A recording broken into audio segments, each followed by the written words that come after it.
నిబంధనలు ఉల్లంఘిస్తే చర్యలు, మద్యం సేవించి వాహనాలు నడపరాదు, బెల్ట్ షాపులపై కఠిన చర్యలు. వాహన చోదకులు నిబంధనలు ఉల్లంఘించి వాహనాలు నడపరాదని, మద్యం సేవించి వాహనాలు నడిపితే ప్రమాదాలకు గురై కుటుంబాలు రోడ్ల పాలయ్యే అవకాశం ఉందని, ప్రతి ఒక్కరూ వారి కుటుంబాలను దృష్టిలో పెట్టుకుని వాహనాలు నడపాలని అల్లాదుర్గం సర్కిల్ ఇన్స్పెక్టర్ రేణుకా అన్నారు.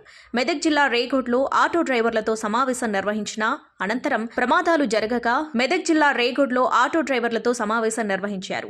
ప్రమాదాలు జరగకముందు జాగ్రత్తలు పాటించి సీట్ కెపాసిటీ ప్యాసింజర్ను తోలాలన్నారు. ముఖ్యంగా విద్యార్థులను పాఠశాలకు పంపే ఆటోలలో అధికంగా విద్యార్థులను ఎక్కించరాదని, కెపాసిటీకి మించితే చర్యలు తప్పవని హెచ్చరించారు.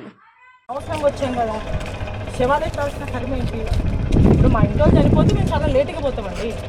మీరు మాత్రమే మాకు కనిపిస్తారు, ఎవరు కనిపించారు. మీరు అనుకుంటారు పోలీసులు కరెక్టర్లు వేస్ట్, వీళ్ళు ఎప్పుడు మమ్మల్ని శిక్షిస్తుంటారు అది ఇది అనుకుంటారు. కానీ మేము మీకు చెప్పేది